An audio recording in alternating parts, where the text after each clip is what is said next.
सामान्य तो आप पशु हैं। पहला लक्षण उदारता। उदारता का तात्पर्य क्या है? आपके पास जो धन है आप अपने पत्नी पुत्र का पालन करें, उसमें से बचा करके किसी निर्धन का, किसी कमजोर का सहायता करें। एक दूसरा लक्षण शौच, पवित्रता। यदि आप पदार्थ को, अशुद्ध पदार्थ को खा रहे हैं, किसी भी अशुद्ध आदमी के द्वारा बनाया हुआ पदार्थ खा रहे हैं, बाहर रखा हुआ सामान दुकानों का खा रहे हैं, आप पशु हैं। आपको विचार ही नहीं हो रहा कि इसको खाने से हमको क्या नुकसान होगा। तुलसीदास जी ने एक चौपाई लिखी, मानुष तन हित अनहित पशु पक्षी जाना। यदि हित, अगर एक कुत्ता है आप पुचकार दो तो जरूर आ जाएगा, क्योंकि उसको पता है हमारा हितैषी है, मारता नहीं है। और अहितकारी आप डंडा मार दीजिए, कल से नहीं आएगा। तो इतना ज्ञान तो पशु को भी और पक्षी को भी है। हित अनहित पशु पक्षी जाना। और मानुष तन, मनुष्य का शरीर तो गुण ज्ञान निधाना, गुण और ज्ञान का खान है। अगर आपको गुण और ज्ञान नहीं है तो आप कौन है फिर? हित अनहित जानने वाला तो पशु भी होता है। तो यदि आपको इतना ज्ञान है कि ये करने से मुझे लाभ होगा और ये करने से नुकसान होगा, इतना ज्ञान तो पशु को है। इसमें मनुष्यता की कहाँ से बात आ गई? महापुरुष कैसा होगा वो? आप सब पुरुष हो। पुरुष का अर्थ स्त्री भी है और पुरुष का अर्थ पुरुष भी है। पुरुष का अर्थ ही है जीव। यदि मनुष्य से वो विलक्षण पुरुष है तो वो महापुरुष है। वो कैसा होगा? दधीची के पास इंद्र पहुंचे। भगवान इंद्र ने दधीची से कहा कि भगवान हम आपके पास आए हैं। हाँ तो बोलिए। बोले वृत्रासुर को मारना है, वो दुष्ट है, सारे लोगों को मार रहा है, वो किसी को नहीं छोड़ता। तो बोले होगा क्या? बोले भगवान ने कहा कि वृत्रासुर की हड्डियों से वज्र बनेगा, तब वृत्रासुर मरेगा, सारा संसार सुखी होगा। वृत्रासुर मरेगा मेरी हड्डियों से? बोले हाँ। बोले तो मुझसे जो मनुष्य संसार की रक्षा के लिए इस तुच्छ शरीर को नहीं दे सकता, उससे अच्छे तो वृक्ष हैं, फल देते हैं, छाया देते हैं, लकड़ी देते हैं, औषधि है, रोग प्रतिरोधक शक्ति देते हैं। तो क्या मैं वृक्षों से श्रेष्ठ नहीं हुआ? आओ इंद्र, किस विधि से अस्थियां देना है उसी विधि से दे दूंगा। वो कौन थे? महापुरुष, जिसको अपने धन को देने की इच्छा तो है, लेकिन अपने प्राण भी देने की इच्छा ऐसे है जैसे आप रुपया देते हैं किसी को। उसका नाम है महापुरुष। उस महापुरुष को देह के प्रति उतना ही भाव है जैसे आपको रुपया के प्रति है। किसी गरीब को देना है, ये लो 50 रुपया ले जाओ, जाओ खुश रहो। ऐसे कोई शरीर को दे दे, ले जाओ, वो महापुरुष है। अब वो महापुरुष का संश्रय, आपको महापुरुष मिलना कठिन। अभी तो मनुष्य नहीं मिल रहा है, आप किस महापुरुष की बात कर रहे हैं? हमारे गुरुजी कहते थे 100 मूर्खों के बीच में रहना सरल है, लेकिन एक महापुरुष के पास रहना बहुत कठिन है। क्योंकि महापुरुष कहेंगे ऐसे नहीं बैठो, ऐसे नहीं खाओ, ऐसे नहीं चलो, ऐसा करो, ऐसा नहीं करो, ऐसा करो, ऐसा नहीं करो। 100 मूर्ख हैं, कुछ भी करो, कभी भी करो, कहीं भी करो, करते रहो, किसी का भी करो। तो 100 मूर्खों के पास, 100 मूर्खों के साथ रहना सरल है, लेकिन एक किसी श्रेष्ठ पुरुष के पास एक दिन भी रहना कठिन है। इसलिए लिखा शंकराचार्य जी ने, महापुरुष संश्रया। महापुरुष तो हैं इस धरती में, लेकिन महापुरुष करोड़ों में, हजारों में एक होंगे, लेकिन उसके पास रहने की क्षमता आप में नहीं होगी। क्योंकि वो माता पिता के समान। आपकी उम्र कितनी है? 40 साल। आप किसी महापुरुष के पास जाइए तो आपको तुरंत कहेंगे जूता वहाँ उतार दो। वहाँ लिखा भी होगा कि जूता यहाँ उतारिए, तब भी आप नहीं उतारेंगे। आप कैसे मनुष्य हैं? बताइए।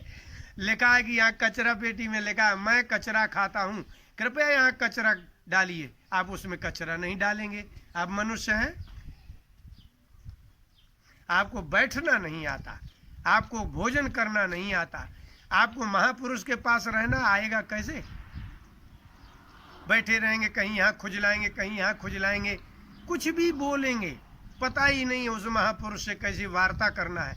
इसीलिए भगवान कृष्ण ने कहा कि अर्जुन, ये ज्ञान तुम्हें कौन देगा? बोले भगवान कौन देगा?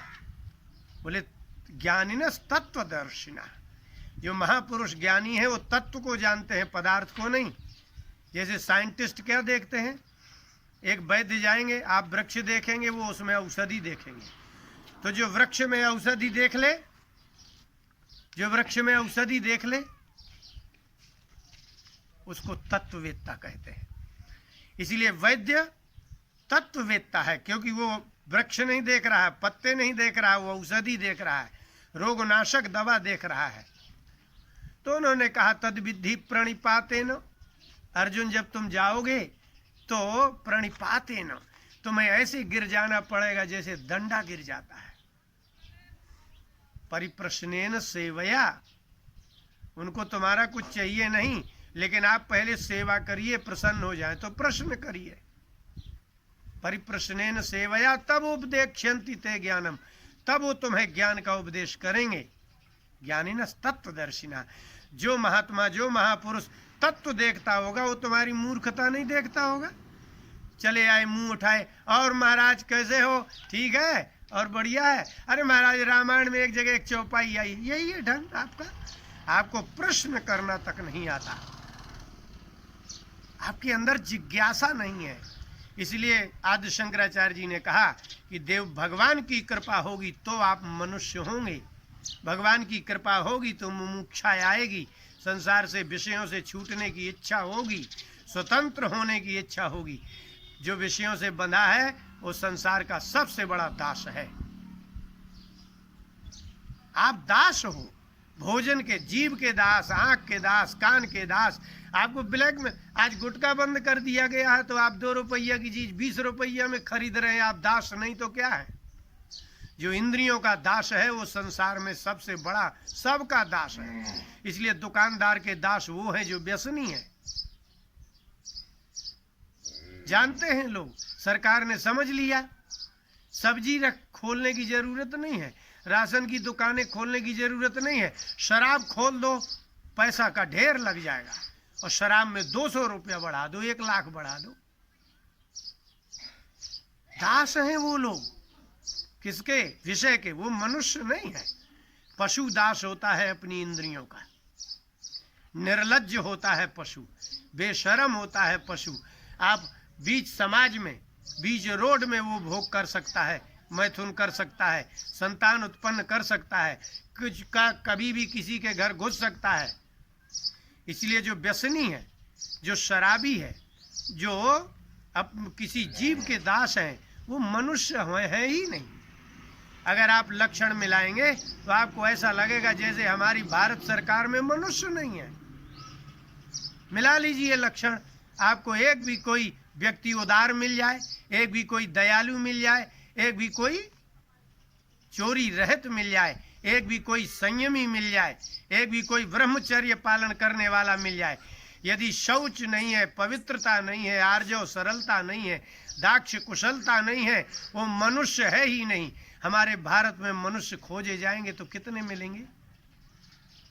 साधुओं में चले जाइए, ब्राह्मणों में चले जाइए, राजनीति में आप शासक वर्ग में चले जाइए, इन करोड़ों में 8-10 महापुरुष मिलेंगे, और उन महापुरुषों को पहचानने वाले भी 2-4-10 मिलेंगे। इसलिए महापुरुष संश्रया, विवेकानंद जी ने 5वें वॉल्यूम में लिखा है, मुझे भारत में मेरे जैसे 5 बालक मिल जाएं, मैं देश क्या विश्व बदल दूं। उन्हें एक नहीं मिला, तुलसीदास जी को एक नहीं मिला, सूरदास जी को एक शिष्य नहीं मिला।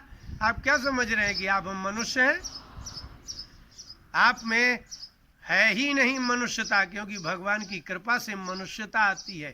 संसार के बंधन से, शरीर से बंधन से छूटने की इच्छा, मुमुक्षा, वो हमेशा नहीं आती। इसलिए आप गणना कर लीजिए, रामचरितमानस, गीता, भागवत में देख लीजिए एक बार कि मनुष्य के जो लक्षण हैं क्या हम में हैं, और यदि नहीं है तो आप। इसलिए भगवान राम के लिए कहा द्विपदाम बराह, आप 2 पैरों वालों में श्रेष्ठ हैं। दो पैरों वालों में श्रेष्ठ है, द्विपदाम बरा। दो पैर के पशु हैं, उनमें आप पुरुष हैं। इसलिए महापुरुष वो ही है जिसमें अचौर्य है, अहिंसा है, ब्रह्मचर्य है, तेज है, पवित्रता है।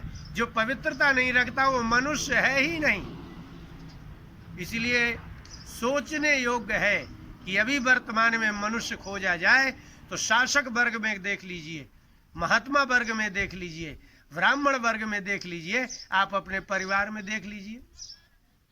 महापुरुष मिलना कठिन है, और अगर महापुरुष मिल जाए तो उसके पास रहने के लिए बड़ा धैर्य चाहिए। वो टोकेंगे आपको, वो कहेंगे आपको, और एक बार मना करें कि नहीं करना तो आप कभी मत करिए। एक बार कहें कि ऐसा करिए, आप वही करिए, तो समझिए महापुरुष के पास रह सकते हैं। नहीं, गृहस्थ के यहाँ रोज बार बार लड़ाई होती है, बार बार गलती होती है, एक भी मनुष्य नहीं है गृहस्थों में। इसलिए मनुष्यता आप में है। चिल्ला रहे हैं लोग इंसानियत करो, इंसान है कहाँ इंसान जो इंसानियत करे। इसलिए मनुष्य होना कठिन है। स्त्री में मनुष्यता और पुरुष में मनुष्यता जन्मजात नहीं होती, पशुता जन्मजात होती है, मनुष्यता जन्मजात नहीं होती। उसके लिए महापुरुषों का संगत करना पड़ेगी, सत्संग करना पड़ेगा, शास्त्रों में कहे हुए निषेध को मानना पड़ेगा, शास्त्रों में कही हुई विधि का आचरण करना पड़ेगा, तब आप मनुष्य कहलाएंगे। अन्यथा तो आप सामान्य रूप से पशु ही हैं। बोलिए वृंदावन बिहारी लाल की जय।